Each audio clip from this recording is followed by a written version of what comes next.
Bienvenue sur Thailand News, votre source d'informations complète sur l'actualité du Royaume du Sourire. Dans l'édition d'aujourd'hui, Anutin optimiste sur les négociations commerciales avec les États-Unis. Le Premier ministre Anutin Charnvirakul se montre confiant après sa rencontre avec Donald Trump. Les discussions sur la réduction des droits d'importation américains sur les produits thaïlandais approchent de leur conclusion, marquant un tournant dans les relations économiques bilatérales. La Thaïlande, désormais l'homme malade de l'ASEAN. Selon le dernier rapport du FMI, la Thaïlande affiche la croissance la plus faible d'Asie du Sud-Est.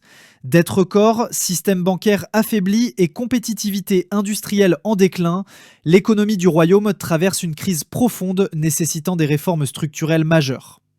Effet Blackpink, la Thaïlande attire près de 600 000 touristes en une semaine. Portée par la tournée mondiale de Blackpink et le début de la haute saison, la Thaïlande connaît un record touristique inédit depuis 2020. Lisa Manobal, devenue ambassadrice du tourisme, incarne ce soft power culturel qui stimule la reprise du secteur. Plus de détails dans la vidéo complète disponible sur la chaîne. Abonnez-vous pour ne rien manquer sur l'actualité du Royaume du Sourire.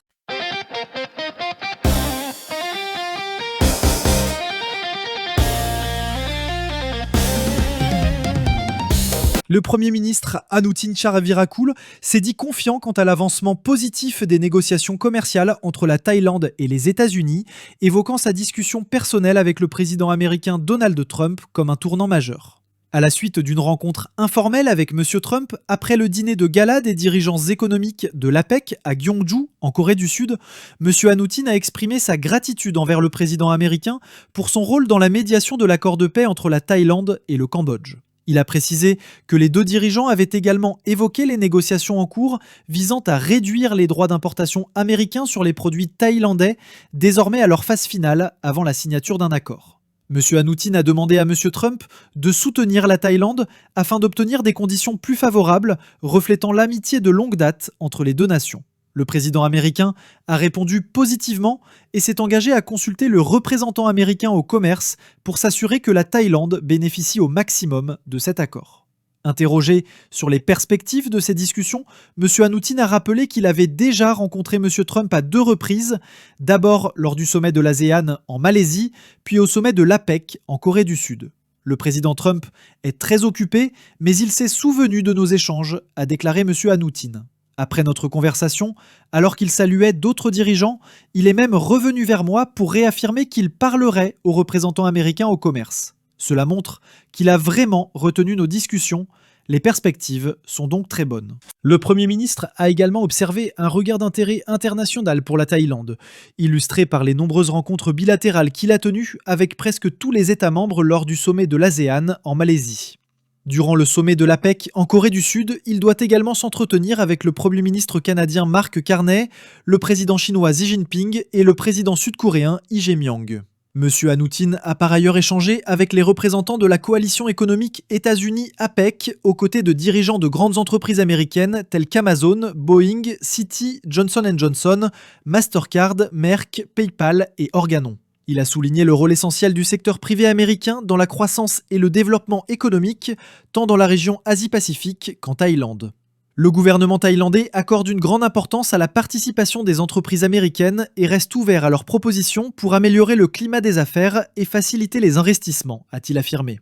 M. Anutin a conclu en rappelant que la coopération économique entre la Thaïlande et les États-Unis constitue l'un des piliers de leurs relations. En 2024, les États-Unis étaient le principal marché d'exportation de la Thaïlande et son deuxième partenaire commercial. L'an dernier, les investissements directs étrangers en Thaïlande ont atteint 34 milliards de dollars, dont la majorité provenait d'entreprises technologiques américaines. Selon le dernier rapport du FMI, la Thaïlande affiche la croissance économique la plus faible d'Asie du Sud-Est, avec seulement 1,6% prévu pour 2026. En perte de vitesse face à ses voisins, le royaume voit sa dette s'alourdir, son système bancaire s'affaiblir et sa compétitivité industrielle s'éroder. Une situation qui lui vaut désormais un surnom inquiétant, l'homme malade de l'ASEAN. Cet article, inspiré du rapport Perspectives économiques mondiales publié en octobre par le FMI, analyse les causes de cette faiblesse et les réformes nécessaires pour redresser l'économie. Le FMI alerte sur la faiblesse de la croissance thaïlandaise.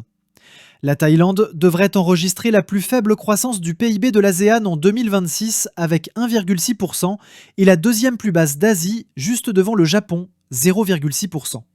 Même des pays en difficulté comme la Birmanie, 3,0%, le Laos, 2,5% ou le Cambodge, 4,0%, devraient faire mieux. Le FMI prévoit une croissance de seulement 2,0% pour la Thaïlande cette année. Cette situation montre que le pays traverse une phase économique préoccupante, nécessitant des réformes structurelles profondes. Quelle solution pour sortir du coma économique ? Les réformes nécessaires seront difficiles et douloureuses, mais indispensables. L'exemple de l'Argentine illustre ce que peut accomplir une politique courageuse. Malgré une inflation de plus de 200%, le président Javier Milei a réussi à la ramener à 30% grâce à des coupes budgétaires massives et des réformes du marché. La leçon est claire, aucune solution simpliste ne sauvera l'économie thaïlandaise. Il faut un traitement de choc, pas des mesures cosmétiques. Une croissance à la traîne jusqu'en 2030. Selon les projections du FMI, la croissance nominale moyenne du PIB thaïlandais entre 2025 et 2030 ne dépassera pas 2,8% et la croissance réelle devrait plafonner à 1,8%, soit la plus faible des principales économies de l'ASEAN. D'ici 2030, la Thaïlande passerait de la 3e à la 5e place des économies de la région. Pendant ce temps, les autres pays affichent des taux bien supérieurs. Philippines, 8,5%, Indonésie, 7,3%, Vietnam, 6,3%, Malaisie, 6%, Singapour, 4,3%. Une dette record et un système bancaire zombie. La dette des ménages thaïlandais atteint 88,2% du PIB, soit le 7e niveau mondial, bien au-dessus des seuils soutenables. Contrairement à d'autres pays où la dette est liée à la valeur de l'immobilier, en Thaïlande, 60% de la dette correspond à des prêts non hypothécaires, difficiles à rembourser. Le taux réel de créances douteuses, NPL, est estimé à plus de 20%, bien au-dessus des 2,83% officiels. Les banques dissimulent ces chiffres par des restructurations artificielles, transformant de mauvais prêts en bons. Résultat, le système bancaire est zombifié, incapable de relancer le crédit. Tant que la capacité de remboursement des ménages ne sera pas restaurée, l'économie ne pourra pas redémarrer. Un modèle industriel dépassé. Le troisième grand problème concerne la perte de compétitivité industrielle. Le système actuel ne génère plus assez de revenus pour soutenir la croissance et rembourser les dettes. Pour se hisser au niveau de pays comme la Malaisie, la Thaïlande doit miser sur des industries à forte valeur ajoutée fondées sur les STEM, sciences, technologies, ingénierie et mathématiques. Mais une telle transition exigera au moins 20 ans et une réforme profonde du système éducatif. Il n'existe aucune formule miracle. Conclusion. La Thaïlande fait face à un triple défi. Une croissance atone, une dette étouffante et une industrie en perte de compétitivité. Sans réformes structurelles ambitieuses, le royaume risque de s'enliser durablement dans la stagnation économique. La guérison de l'homme malade de l'ASEAN passera inévitablement par un traitement douloureux, mais nécessaire. Effet Blackpink, la Thaïlande attire près de 600 000 touristes en une semaine. Portée par la tournée mondiale de Blackpink et le début de la haute saison touristique, la Thaïlande a enregistré près de 600 000 arrivées étrangères en seulement 7 jours, un record inédit depuis 2020. Selon Natariya Tawewong, secrétaire permanente du ministère du Tourisme et des Sports, le pays a accueilli plus de 26 millions de visiteurs internationaux entre le 1er janvier et le 26 octobre 2025, générant plus d'1,2 milliard de bahts, soit 37 milliards de dollars américains. Le Blackpink Effect dynamise le tourisme. Les concerts du groupe Blackpink ont créé une véritable onde de choc touristique. La présence de Lisa Madobal, membre thaïlandaise du groupe et nouvelle ambassadrice du tourisme national, a suscité une ferveur sans précédent. Des milliers de fans étrangers ont afflué à Bangkok pour assister à leur spectacle, transformant l'événement en une opération promotionnelle géante pour le pays. La combinaison de la haute saison, des grands concerts et des festivals a permis d'attirer des voyageurs venus du monde entier. Des marchés porteurs, Russie, Inde et Chine en tête. La semaine dernière, la Thaïlande a enregistré 592 196 arrivées étrangères, soit une hausse de 6,37% par rapport à la semaine précédente. La moyenne quotidienne a atteint 84 599 visiteurs. Malaisie, 90 855 visiteurs. Chine, 74 421. Inde, 54 877. Russie, 38 749. Corée du Sud, 25 307.